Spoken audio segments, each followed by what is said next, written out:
मैं दरअसल बताना भूल रहा हूँ, यहाँ के जो राजा कंस है वे पूरे सभी महाजी लगे जो समूह स्वागत करने आए। सारे बाजार से नाराज है, पहले बताओ कि तेरे मामा जी को लग रहा है। भगवान बोले कागज रहेगी भगवान जी बोले पहले बता दो कपड़ा धूप पहन के आओ तो सारे माजी कपड़ा पहन ले तो भगवान बोले भैया क्या बताए बता नहीं पाए।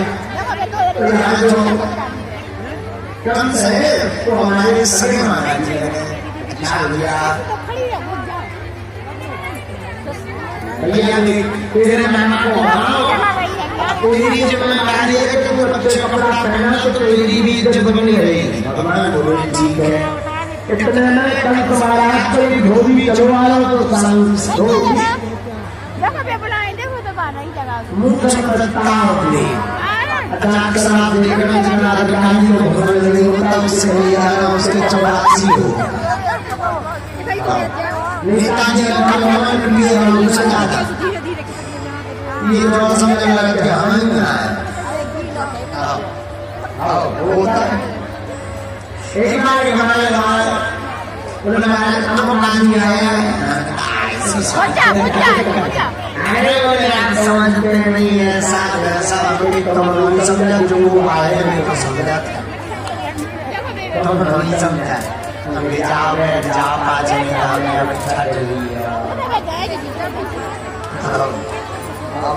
बहुत पुरानी बात। तो जितना अधिकारी को घमंड नहीं होता उससे ज्यादा उसके चुपरानी को होता है।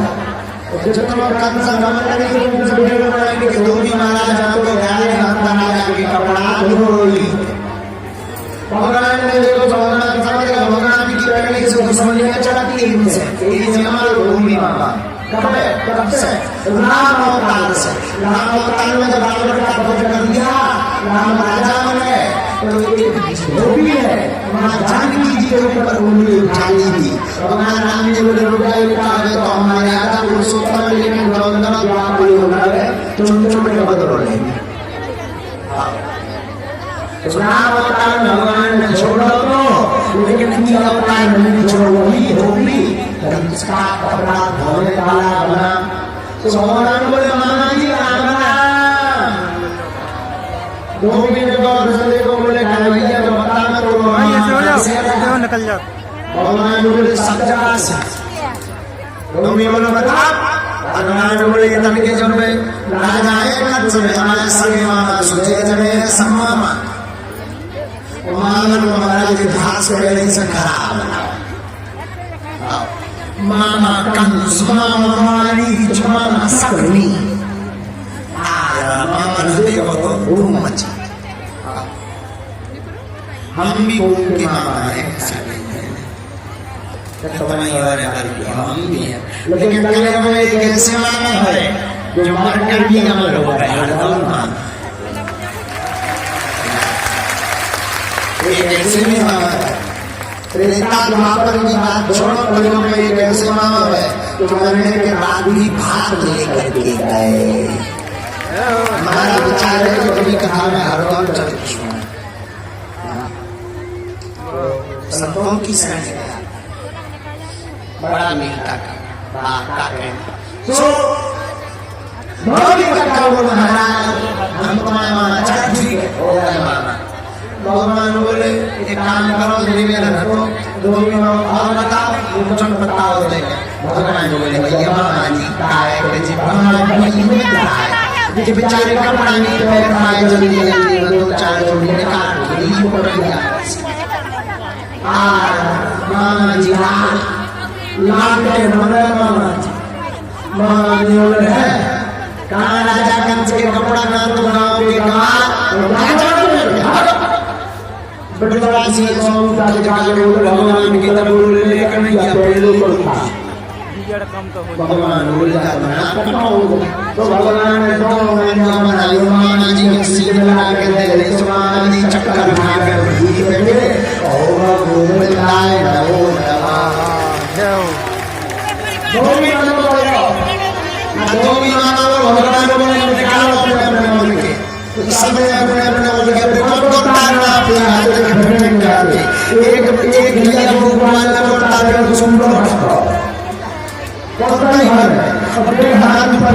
चले करो अब वो लोग आएगा तो यहाँ पर भी किसी को भगवान बोले नहीं ये सब कुछ चाहिए बैठिए बिना बुढ़ापा के चले आओ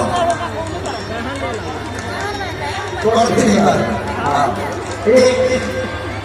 एक विद्वासी के परिणाम पर अपन सो परिणाम आगे लगकर जितना बड़ा नहीं kan चुरी आठ परिणाम पहले के जमाने में आदमी लंबे और जब तक उन्हें पैर को छाती में लगाई गांठी सीना लगा तो छाती में तो लगाई गांठी और तुम लोग भाई हाथ करो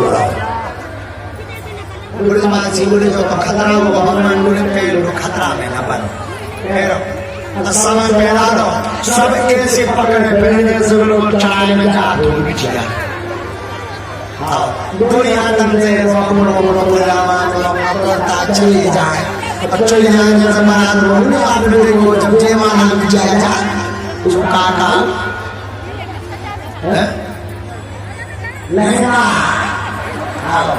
लहंगा पहन करके जब वो बंदूक जाती है तो लहंगे से पकड़ के चला हमने तो टीवी में देखी एक दो ग्रामीण में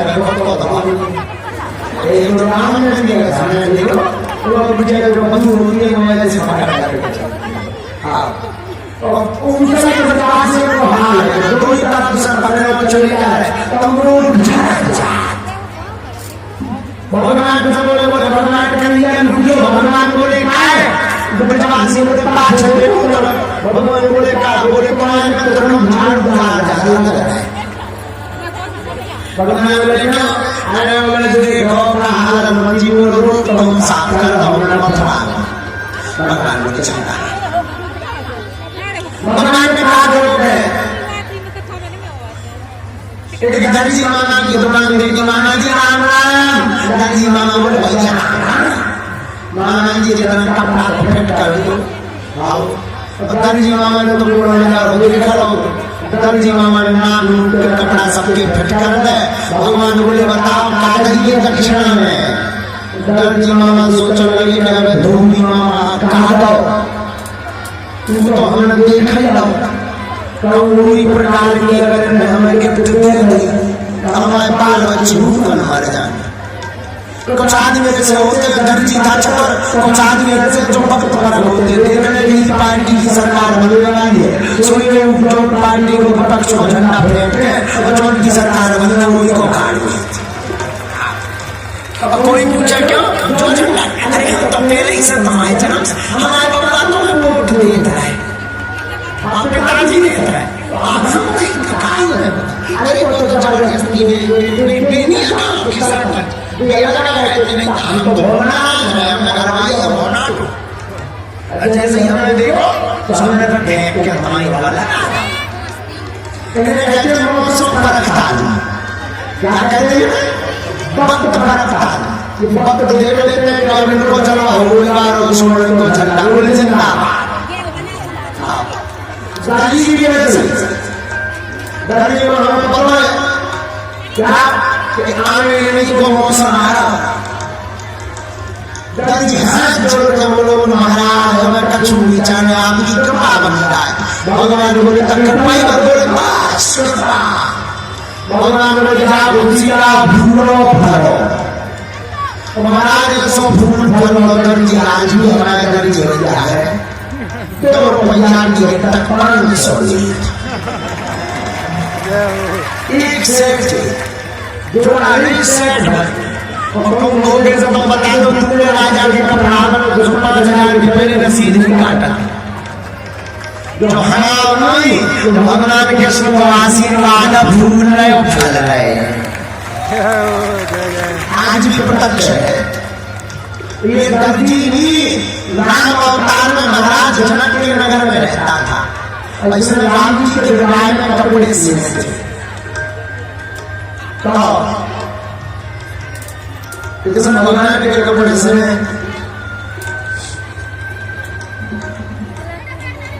भगवान राम जी से प्रार्थना की प्रभु हमें हर अवतार में राम की सेवा का मौका मिलता है तो दर्जी को आशीर्वाद राम अवतार में राम जी ने दिया था जाओ पवन कृष्ण अवतार में सुना अवतार है श्री अवतार का वरदान पूर्ण कर दिया।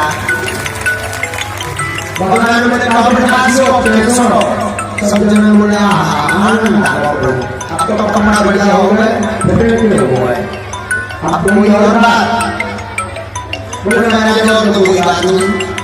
लेकिन ब्रह्माजी को जब तक मेरे में माला ना हो तब तक आनंद नहीं आता। माला महाराज उसी मथुरा नगर में एक श्री रामा नाम का मानी रहता है, मानी।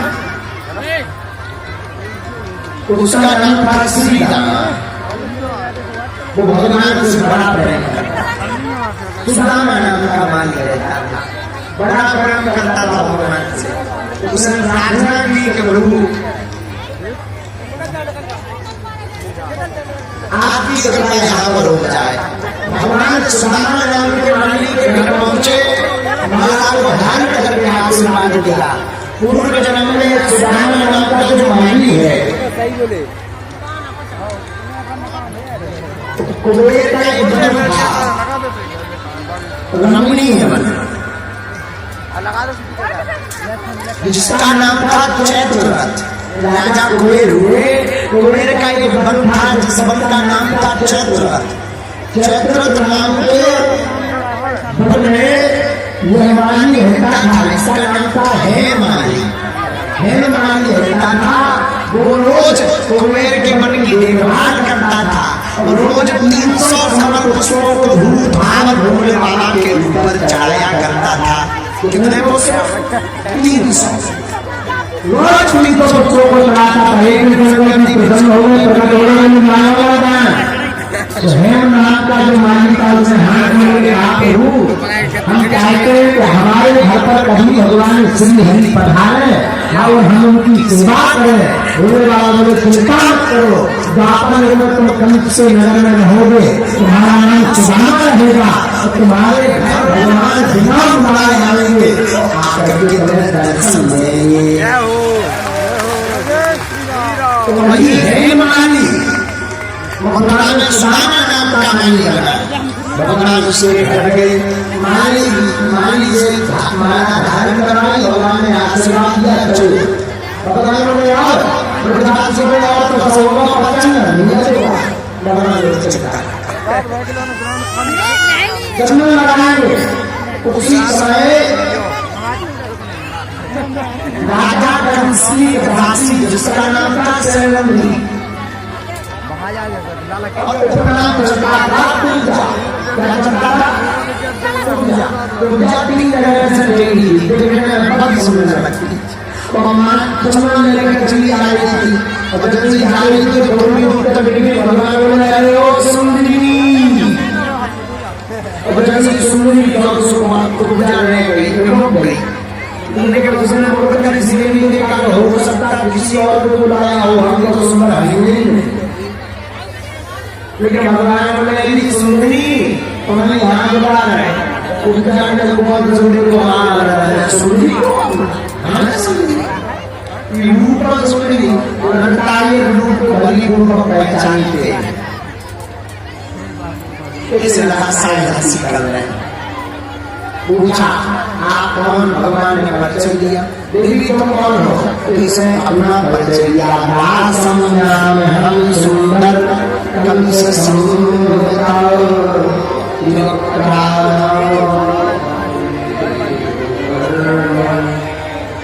मद्भागवतम भोजपते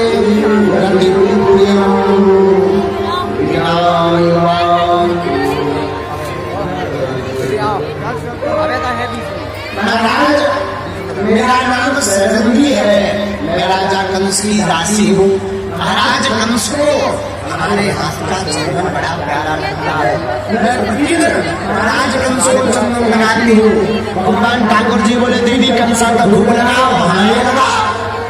सोई चंदन लगा दिया। भगवान ने कृपा कर दी, जाओ आशीर्वाद है। भगवान ने कृपा दी उपजा के ऊपर।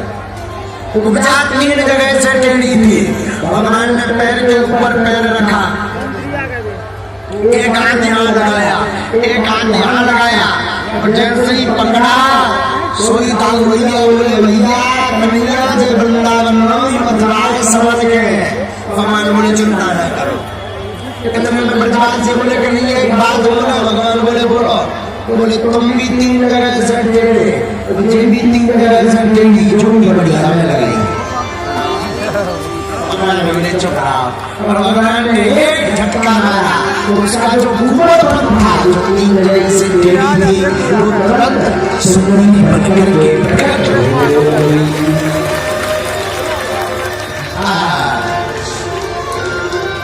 जैसी सुंदरी बनकर के प्रकट हुई, भगवान ने कृपा कर दी भारी उपजा पूर्व जन्म में भैया सूर्पनखा थी। कौन? सूर्पनखा ही उपजा बना। सूर्पनखा उपजा बनकर के प्रकट हुई। राहुल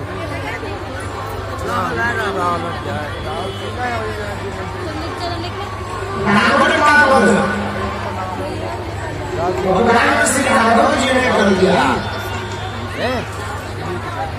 रावण का वध जब राम जी ने किया, निकलो भाई, निकल ले। सूर्पनखा बड़ी चिंता में, क्योंकि सूर्पनखा राम जी को पति रूप में प्राप्त करना चाहती है। सूर्पनखा ने कहा भी है तुम सर्वपुरुष सेना वो समझा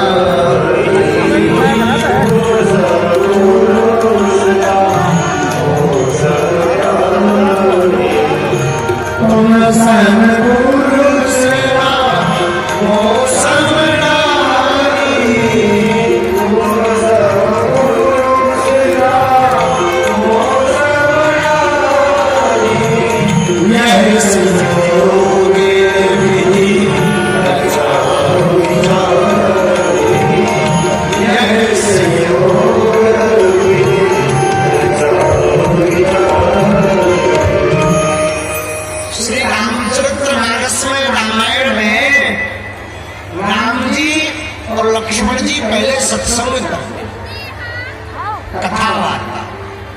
भैया सत्संग के बाद में जैसे ही सत्संग ब्राह्म हुआ, सो सूर्पनखा नाम की राक्षसी राम जी के पास आई, सुंदर वेश धारण करके आई। राम जी के पास आई तो किसी ने एक महापुरुष से पूछा कि ये जो बताओ सत्संग के बाद सूर्पनखा की भाषा क्यों आई? किसी ने बढ़िया जवाब दिया कि ध्यान दीजिएगा, देखो पढ़ाई के बाद ही परीक्षा होती है, अगर पढ़ाई के बाद परीक्षा न हो तो कब होगी? सत्संग के बाद भाषा इसलिए जगती है कि परीक्षा लेना चाहती है कि तुमने सत्संग बढ़िया से किया भी है कि कच्चे रह गए। इसलिए सत्संग के बाद वासना है। और सूर्पनखा बड़ी झूठी। सूर्पनखा क्या कहती? तुम संपुरुष रहो सम नारी, यह संयोग विधि रचा विचारी। अरे हद कर ली सूर्पनखा ने। सूर्पनखा तो बोली ताते अब लगी रहो कुमारी। सूर्पनखा कहती महाराज अबे रहो कुमारी, इस तरह के पुरुष मिलोगी नहीं है अपने हीरो। भगवान बोले अब सूर्पनखा कहती है मन माना कर छुट है, आपको देख करके कुछ मन लगा। राम जी मन हंस गए, धन्य सूर्पनखा, हमें देख के भी कुछ मन मानो पूरो ना। को मतलब सीधा सा है, तुम्हारा सिद्धांत यह है कि अगर हमसे भी कोई सुंदर मिल जाएगा तो तुम उसका बल कर लोगी। सूर्पनखा के पति का नाम है विद्युत चेहरा। क्या नाम है? सूर्पनखा का महाराज विवाह नहीं हुआ विद्युत चेहरा से। वो बदल में रावण के समान बदलाई था, रावण से अतिथि, रावण को हरा सकता था, इतना बलवान था विद्युत चेहरा। रावण को भय हो गया। रावण ने कूटनीति से षड्यंत्र से विद्युत चेहरा का वध करवा दिया। क्यों? क्योंकि रावण एकाधिकार साम्राज्य प्राप्त करना चाहता और रावण अपने आप को बलशाली घोषित करना चाहता है। जो बुद्धिहीन होते हैं, मूर्ख होते हैं, एकाधिकार राज करना चाहते हैं, वो दूसरों का वध करके ही राज करते हैं। रावण ने भी यही किया। लेकिन सूर्पणखा को जब पता लगा, सूर्पणखा रावण की बहन है, तो सूर्पणखा ने श्राप दे दिया, जब तक हम रावण का अपने भाई का विनाश नहीं करवा देंगे तब तक शांत नहीं बैठेंगे। राम जी से उपद्रव सूर्पणखा ने जानबूझ करके किया ताकि हमारे रावण भाई का वध रावण का वध हुआ। रावण का वध हुआ तो सूर्पणखा रामादल में एक वृक्ष के नीचे खड़ी खड़ी हाथ जोड़े राम जी की तरफ निहारे और बार बार हंसे। राम जी ने उसकी तरफ देखा। राम जी अयोध्या वापस लौट आए, राम राजा बन गए। सूर्पणखा ने पुष्कर, राजस्थान में एक स्थान है पुष्कर, पुष्कर में जाकर 10,000 वर्षों तक तपस्या की। 10,000 वर्षों तक जाकर के सूर्पणखा ने तपस्या की। भगवान प्रकट भय, बोले वरदान मांगो। सूर्पणखा भोले बाबा से बोली, प्रभु हमें राम जी को वर के रूप में प्राप्त करना है। तो भोले बाबा कहते, देखो देवी, राम जी मर्यादा पुरुषोत्तम है, और कुछ मांगो। सूर्पणखा कहती, नहीं भगवान, हम तो राम जी को पति के रूप में पाना चाहते हैं। भोले बाबा बोले, तो इस बात को मानना नहीं हो सकती, इंतजार करना पड़ेगा। सूर्पणखा कहती, महाराज हम इंतजार कर लेंगे। वही सूर्पणखा द्वापर युग में कत्स्की दासी शरंगी, जिसका नाम कुब्जा पड़ा, कुब्जा बनकर के प्रकट हुई और राम जी ने भोले बाबा का वरदान का मनोरथ पूर्ण किया। जो वरदान प्राप्त हुआ उसको पूर्ण किया, कुब्जा के स्वरूप को सुंदर किया। एक बात बोलने, जगत के लोग बड़ी प्रशंसा करते हैं, झूठी प्रशंसा। हमारा निवेदन है, झूठी प्रशंसा से व्यक्ति का पतन होता है। रामायण का एक दुआ में बार बार ध्यान आता है, सचिव वैद्य गुरु तीनों प्रिय बोले भय आस, राज धर्म तन दीन कर होए वीर। सचिव का मतलब होता सेक्रेटरी, अपने मालिक से, अपने अधिकारी से सचिव हाँ में हाँ मिलाने लगे, सही जानकारी न दे तो उस अधिकारी का, उस राजनेता का विनाश हो जाता है। वैज्ञानिक डॉक्टर रोगी के अनुसार दवा देने लगे, मीठी मीठी दवाई। रोगी कहे कि हमें इंजेक्शन नहीं लगवाना, बड़ा डर लगता है, गोलियों से काम चला दो। तो अगर वो भयंकर हो और डॉक्टर हाँ में हाँ मिला दे, सोई भैया उस रोगी का विनाश हो जाता, वो रोगी मर जाता, क्योंकि रोग बढ़ जाता। और गुरु भी चेला का मुंह देख करके, अरे चेला तो बड़ा आदमी है, चेला तो बड़े पद पर है, शिष्य तो बड़े पद पर है, अब इसको सत्य क्या बताना, ये बुरा मान जाएगा, इसको बड़ा बुरा लगेगा। और गुरु भी अगर मुंह देख करके प्रिय भाषा बोलने लगे, झूठी बड़वारी करने लगे, तो सचिव वैद्य गुरु तीन जो प्रिय बोले भयास, राज धर्म तन दीन कर होए वीर। राजनीति का नाश हो जाता, तन का नाश हो जाता और धर्म का भी नाश हो जाता। बोलो सीताराम। बोलो सीताराम। इसे हमारे बड़ो सूत्र है, ये जीवन में गांठ बांध लो, मताई बाप की डांट और गुरु की नाथ समय समय पे खात रहो, कल्याण हो जाए। मताई बाप की डांट और गुरु की बात दोनों काम करो। मताई बाप मानो माता, माता पिता की डांट और गुरु की लात मतलब फटकार। लात मतलब जोड़ी के तुम पर गुरु जी ने बोला। लात का मतलब ये नहीं कि तुम जबरदस्ती डरना, गुरु जी अब तो जब लो तुम चरण ना मार दे जेल में उठो ही ना। लात का मतलब है फटकार, लात का मतलब है समझाना। जिसके जीवन में भी आ गया उसका कल्याण हो गया। एक बात चरित्र में बड़ा ध्यान, गुरु माता पिता, कोई भी माता पिता नहीं चाहता हमारे पुत्र का बुरा हो। हाँ जी ना जी, चाहता है कहा? और टीकमगढ़ वालों में से कोई चाहता हो तो राम जी जाने। कोई भी माता पिता नहीं चाहते हमारे पुत्र का कल्याण ना हो, हमारा पुत्र बिगड़ जाए। और कोई भी गुरु नहीं चाहता कि हमारा जीना कमजोर है। हर गुरु नहीं चाहते कि हमारे शिष्य का कल्याण। उसी प्रकार भगवान भी चाहते कि हमारे भक्त का भी कल्याण हो। भगवान भी चाहते हमारे भक्त का कल्याण। एक बात, भगवान प्रत्यक्ष रूप से तो वैसे दिखाई नहीं पड़ते। भगवान किसी न किसी रूप में, माँ के रूप में, पिता के रूप में, संत के रूप में, गुरु के रूप में प्रेरणा भेजते हैं, संदेश देते हैं, भाई ऐसे चलो। शास्त्र के रूप में, कथा के रूप में आपको संदेश देते हैं, भाई इस प्रकार चलो, आपका जीवन बढ़िया होगा, मंगलकारी होगा। तीसरी बात, बुरा मानना नहीं होगा।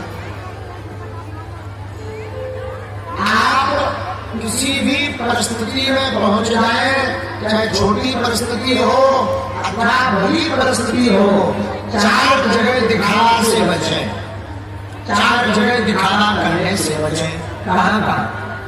एक गुरु के स्थान पर, एक माता पिता के स्थान पर, एक भगवान के स्थान पर, एक देश के राजा के स्थान पर। चार जगह आप दिखावा बिल्कुल भी ना करें। आपके पास अगर कोई कृपा है, पद है, कला है, नाम है, कीर्ति है या धन है, तो इसका मद चार जगह तो भूल कर भी मत दिखाओ। कहा था? गुरु के सामने, गुरु अथवा संत, माता पिता के सामने, भगवान के सामने, और चौथा देश के राजा के सामने, वरना कल्याण होने वाला नहीं है। आपको अहंकार की बात बताएं तो दक्षिण में एक 700 साल पहले बहुत बड़े विद्वान श्री पद्मनाभ जी,